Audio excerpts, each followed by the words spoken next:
Hello, ladies and gentlemen. Welcome once again to my corner of the internet. My name is Jason, and today we're playing some more Elder Scrolls Arena. Last time we made our way through Dagoth, and today we shall do the same. This level seems hotter, as if a great fire burns underneath your feet. That's interesting. I'm really curious to see, because that kind of tells me right here that there's going to be a third floor to this dungeon. So that's kind of exciting. Oh, hello, Mr. Hellhound. You can see me now. So let's go ahead and turn on Absorbo then, while you're shooting stuff at me. Absorbo, Supergirl. And then after the last fireball, I'll make myself invisible. Excellent. So yeah, this time here, we're gonna continue making our way through Dagoth to find, what is it? What are we here for again? Oh, that's right. For the last piece of the Staff of Chaos. You know, I don't even know what the Staff of Chaos is. I should have maybe done a little bit more reading on that. Basically, when the game started off, I think Rhea Selbade basically just told us, hey, yo, this Jagar Tharn dude, yeah, he's really bad, and you need to go get the Staff of Chaos to beat him or something. So I'm just assuming, I'm just doing what Rhea told me. She's like, yeah, you need the staff to beat Jagar, and I'm like, okay. I'll go do that. So, I don't know exactly what you use it for though. Like, is it just like some powerful artifact? And if so, do I really need? Oh yeah, you know what? I was gonna say, do I really need it? Like, come on, I'm powerful enough as is. But then I started thinking, like for example, in like Morrowind, if I recall correctly, there was some, we'll say, oh no, Gold flex the hot walls of these passages, lending credibility to the legends of dwarven wealth beneath. Neat. Like in Morrowind, there was these, there were artifacts that were needed to defeat certain, dudes, we'll call them. Yeah. As I've never actually beat the game, unfortunately I just had that part spoiled for me. But I didn't tell you who, what, where, when, why, or how. So, I hope I didn't spoil anything for anyone there. Spoiler! There was spoilers in the previous part, so you could skip over that in case you don't want to hear it. I don't know, I thought it was vague enough. Anyways, back to Arena. So I guess, you know, it makes sense that, you know, it might actually be a trend for Elder Scrolls games. Like, I've beat very few of them. Ugh, go away, ghosts! I want you to stay at a distance and shoot your little electrical things at me so that I can just, you know, fireball you. That's what I want to do. So, don't get any closer. Yeah, keep doing that. Keep shooting spark spells at me, and I'll keep shooting fireballs at you. Alright. So yeah, I was like, you know, I've never actually beat... Actually, no, I haven't beat an Elder Scrolls game. I beat an expansion before, but I've never actually beat the core game. So... You know, this might actually be a trend of needing a specific artifact to defeat so-and-so or some such, whatever. So, maybe that's the case. I guess we'll find out as we go on. Lava! I'm okay, guys. Don't worry. I'm okay. I'm in lava again! Okay, guys. Maybe mentally I'm not okay, but physically I am all right. Let's take a look at our map. So, anyways, ooh, secret door. Very, very nice. Anyways, so there was behind the soul door you see a Medusa and a crystal key glinting from a pedestal on your right. Well, there we have some evidence right there that some enemies are indeed pre-scripted in. Because that was part of the text, right? So, that there was a Medusa here. Let me loot you. A bracelet, I'll take it. Anyways, the question had come up in previous videos of mine about the continuity. You know, I'm going to be using Alexis in future Elder Scrolls games when I'm playing the other ones. I'm going to use the same character throughout the entire series. And I think that's actually great because she's a good balance between, you know, being able to, you know, fight it out with swords a little bit melee, and having spells, and also being a stealth character. You know, I can show off all aspects. And That's a cool sound. Anyways, actually, I don't even know what that sound is. We'll figure it out.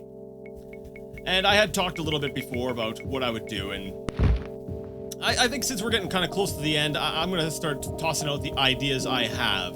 And then you guys can all tell me, wow, gee, Jason, that sounds ridiculously stupid. And I'll be like, aw. Well, going with the... Because I was thinking about this, like, she loses her skills every single time. She loses her skills, she goes back down to level 1. How do we explain this experience drop? And then, you know, I started thinking a little bit about other, say, sources of fiction for some inspiration. And I kind of got a... let me see here. I kind of came up with some weird hybrid of Legend of Zelda and Doctor Who. So, hear me out. We'll say between games. We'll say Alexis is different. She's strange. There's something odd about her. And basically, rather than have... Because, you know, maybe the first 3 games will be fine. 3 or 4 games should be fine. But once we make the jump to Skyrim, then we run into this problem of hundreds of years passing. Now, I know elves can have a pretty good, you know, a pretty good lifespan, but it still, you know, it still doesn't make sense for the whole skill loss. So, I'm thinking doing kind of a, and okay, I might, if you're not familiar with the Legend of Zelda series, this might include a spoiler, so jump ahead. Basically, how Link is kind of a reincarnation.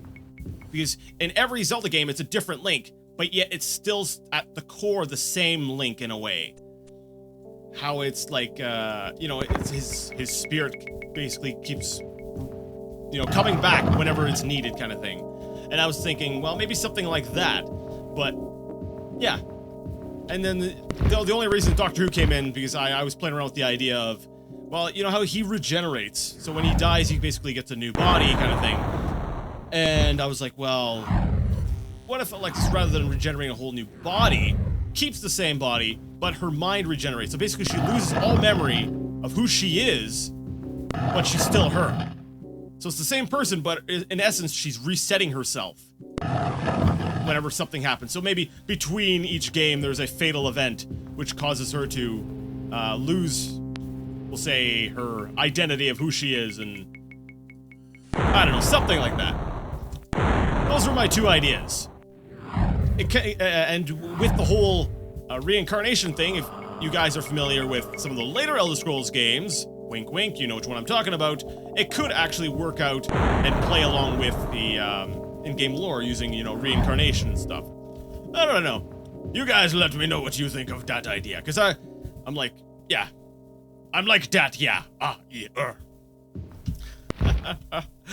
You know, it amazes me that I am this far into the game, and I'm actually worried that, because I'm still finding, you know, so many things to talk about this game, which I find fascinating, because it's such a long game, there's still so much to be said about it. For something that's seemingly such a primitive title. Yeah, like I understand, some of the episodes basically boil down to me being some moron going, alright, I'm opening this door. Yup, there's an enemy there, I'm killing it.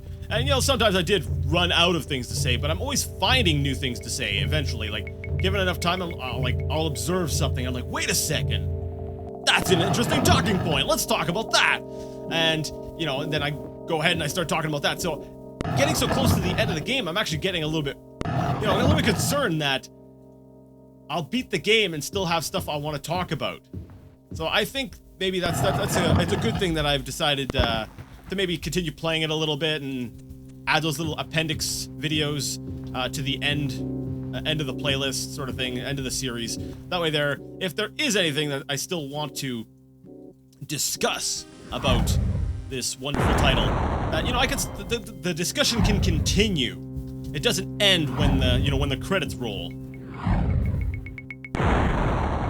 I guess that gives me a little bit of comfort because, you know, I'm liking this game actually a lot more than I thought I would. Like, I thought I'd like it, but I'm gonna be honest, I kind of expected my my interest to wane a little bit, and kind of, okay, yeah, I played it. Okay, and then I can't wait to get to the later game. I can't wait to get to Daggerfall and Morrowind and Oblivion and, well, maybe not Oblivion, but, and maybe not Skyrim, but anyways. We'll get to that. We'll get to those, my thoughts on those games when we get there. And actually, I think I even said that in some of my earlier videos. I'm like, man, I can't wait to get to the later games. I don't want to be playing this game. Oh no! What the crap? My buckler is broken. Wow. All right, let's turn on the shield. And let's actually do a light heal to make sure I'm topped up on health. Let's save the game. Let's see how it says working too. That sounds good. Is my sword still? Okay, my sword is still functional. I'm gonna turn on the light. I'm not like getting, I don't like getting sneak attacked by these guys. But yeah. You know, it started off, but then it's like as I started to get more into the game and I started to understand more of the game, it's like it's like a light just went off in my head and I was just like, it was like ding. Well, maybe not a light, because that usually implies like an idea, and I didn't really have an idea, but I did think that the game was really cool. Basically at one point I was just like, you know what, this game's a lot deeper than I originally thought it was. Because I was expecting, okay, this is good. This is basically, the Elder Scrolls, the roguelike, or, yeah, the roguelike edition. Oh, I'm stuck in the wall! I have to keep renewing the shield because I don't want them busting through it again, but... Dang!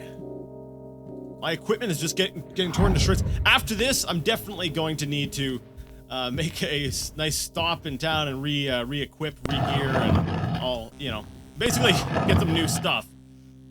I'm not gonna bother waiting around for it to repair because that just takes forever. There is an exploit, but I really don't feel like doing it. I'm just gonna, you know,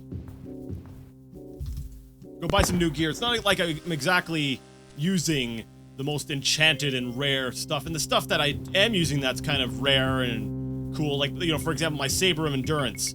I'm not actually using it, so it's not going to break on me. Knock on wood.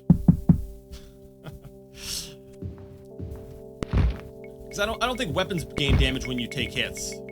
I think it's mostly, you know, it's ow, the cow. I think it's just your armor. Freaking thing. But yeah, like,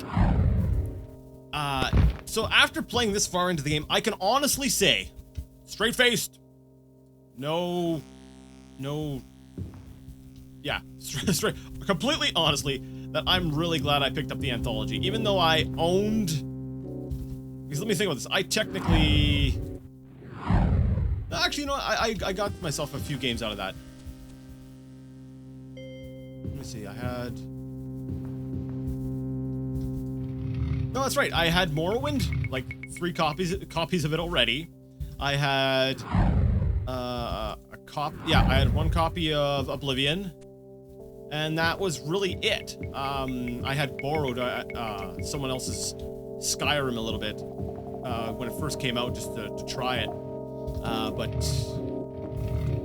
yeah, so basically when I bought the Anthology, I got Arena, Daggerfall, the DLC for Oblivion, because I didn't even have the DLC for Oblivion, and I got Skyrim. So okay, my original comment was going to be, you know what? Ooh, trapped in the center of this lava pool is an iron golem and a ruby key on a pedestal beside it. All right, looks like we're gonna have to get this thing. Oh, are you gonna make me platform? Oh, it's like Ultimate 8 all over again. Except this actually played a lot better than Ultimate 8. Ultimate 8. Ultimate 8. You're such a bad game. Actually, you know what? Maybe I can't actually say that.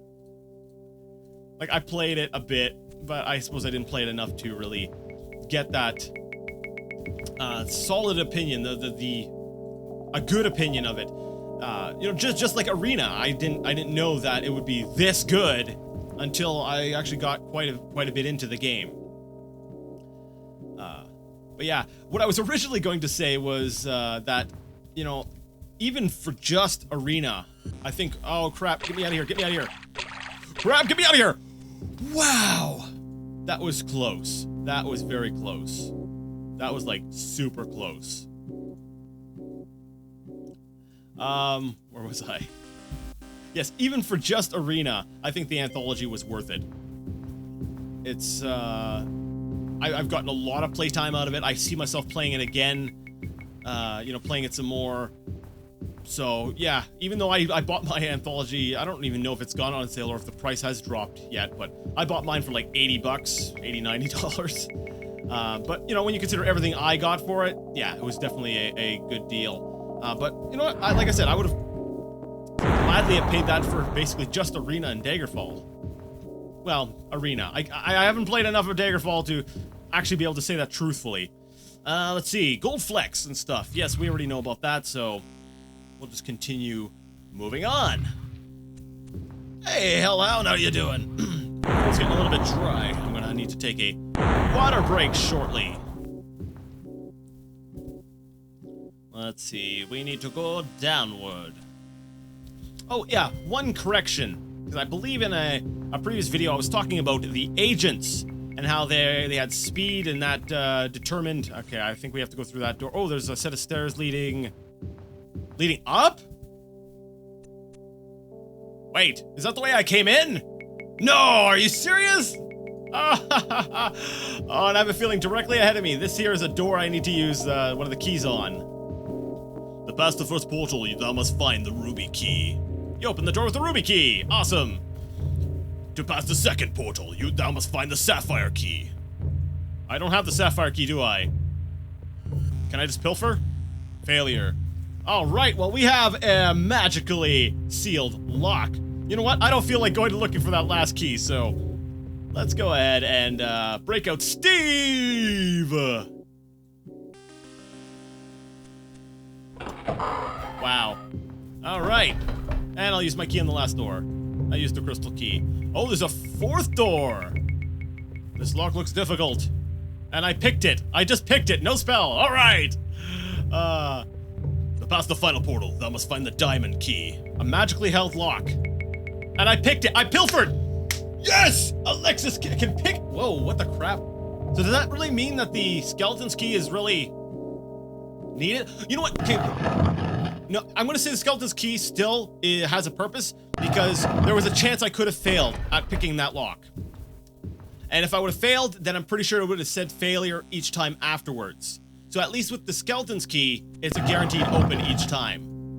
I'm not sure if Steve would have worked on that, but you know what? I think we've determined that the order of awesome definitely goes first place skeleton's key, second place Steve, third place is just Alexis's pilfering ability. I'm a little bit disappointed. I was expecting the next floor to look different, but it looks kind of the same. Okay, I was going to use this as a stopping point, but I didn't finish my previous thought about my correction about agents. I had said that as you enter this level, a wave of... Darn it! Go back. Go back. Go back. Darn it. It said something about a wave of sulfurous something. You guys can pause it and reread it. I'll probably do the same thing. Anyways, about the agents using speed to determine their sort of jumping distance. That was actually, as far as I can tell, and thanks to Bad Hair Man, right? Yes, I'm scared to keep messing up your name. I went ahead and actually double checked again because of a comment he made, and yes, in fact, the actual attribute for jumping and determining jump distance is strength, not speed. Speed basically, if I recall correctly, just impacts your movement speed and I believe when dealing with bow and arrows. I did not know stone golems could fire shock spells. That's kind of nice to know, actually. It means that even if I'm visible, I can just gain, you know, get distance away from them and they'll just keep filling me up. Huh. Alright. Unfortunately, because these guys have a lot of health, and I want to use Nukem Dukem Robot, I need to get up close to cast it, so we're gonna get invisible Get invisible to do that. So yeah, sorry about that small correction. It's strength, not speed, that determines jump distance. I'm going to just, I'm going to keep going. I want to see if, because I don't, what the, man, these guys just keep popping up. I get a feeling that this is actually going to be a very small floor. Let's take a look. A blast of heat hits you as you stand at the portal to, darn it! Okay, to a great lake of fire. Around you, occasional fires erupt, then flicker out. In the center of the lake, you can just make out some sort of structure. Yeah, okay, we're not cutting here. No, we're going straight through. Oh, one too many fireballs there. Yeah, this is too well guarded. I'm like, no, this is cool. This gives me like Diablo vibes. You know, lakes of fire, things all over, like tons of enemies, combat. That structure up there, I need to get to that structure. This is cool, I like this. It's like a lake of just lava, and you have to jump over. You have to jump and make your way to the central structure. This makes it all worth it. You know, my criticisms, oh crap, get me out of here, get me out of here. No, get me out. My criticisms for the layout or the design of the dungeon it's kind of going away now. I'm like, it's all worth it after seeing this large chamber. It added something unique, because up till now I felt that Dagoth there was kind of, yeah, okay, it's a dungeon, okay, it's got a different design than some of the others, but aesthetically it's not different enough. You know, like the was it Frozen Fortress or the Ice Fortress? Sorry, I think it was, or the Crystal Tower. Those ones there, you knew what you were in just by looking. You're like, oh yeah, I know where I'm at. And Dagoth there, I think, was a little bit of a. It took its time getting its identity, because this part here is really cool. I like this a lot. So let's actually see if we can't not die. Yeah, don't die. Come on, Jason. There we go. Good boy. Or girl. Or wait. Who am I talking to? Okay, if I'm talking to me, good boy. If I'm talking to Alexis, good girl. There we go. So I need to make my way in there, and I'm willing to bet the piece of the Staff of Chaos is in there. But, you know, actually, then again, this is kind of similar to what we saw with, what was it? The first dungeon I went into. Was it Stonekeep? No. Stonekeep was the... I can't remember now. Okay. Basically, the first piece of Staff of Chaos had a very similar kind of setup. Okay, let's just jump up. There it is, down in the hole. How am I supposed to get that? Okay, yeah, I can jump onto this pedestal, but then I'm gonna be stuck in here. I could probably jump out, though. Yeah, Alexis's jumping's pretty good, so we'll just jump down here. Climb up here. And this is it, guys. This is it! This is it! This is the moment. Darn it, Alexis, get up! Seriously. What? To escape a riddle ye must answer. No! Oh, you evil people, you! Okay. From the beginning of eternity to the end of time and space, to the beginning of every end and the end of every place, what am I?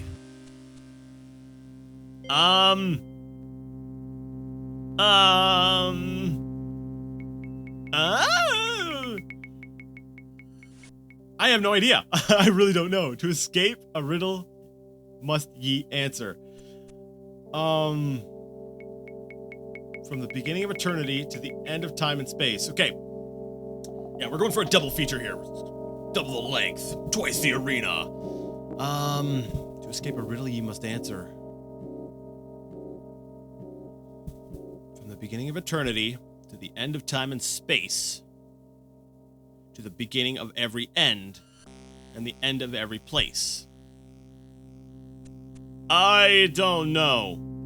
Okay, the beginning of eternity does not exist. To the end of time and space, if it's eternity, there is no end.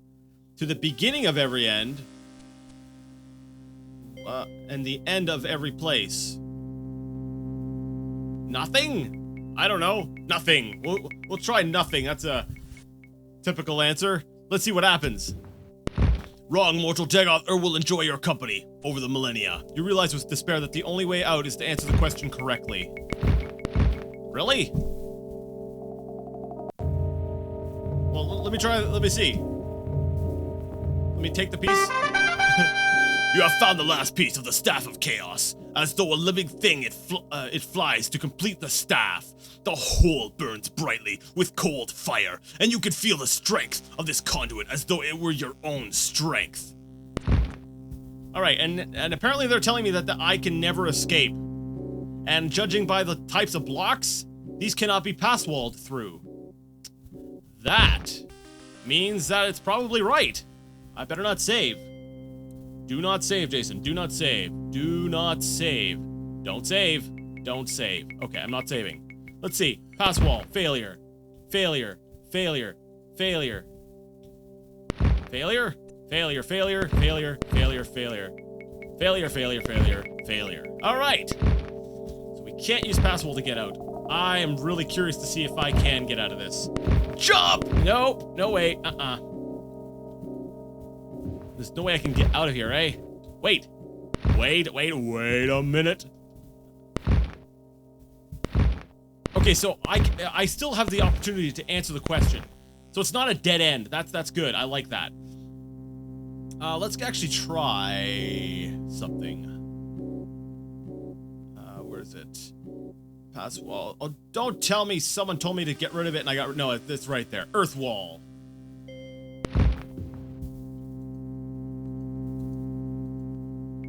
Swipe.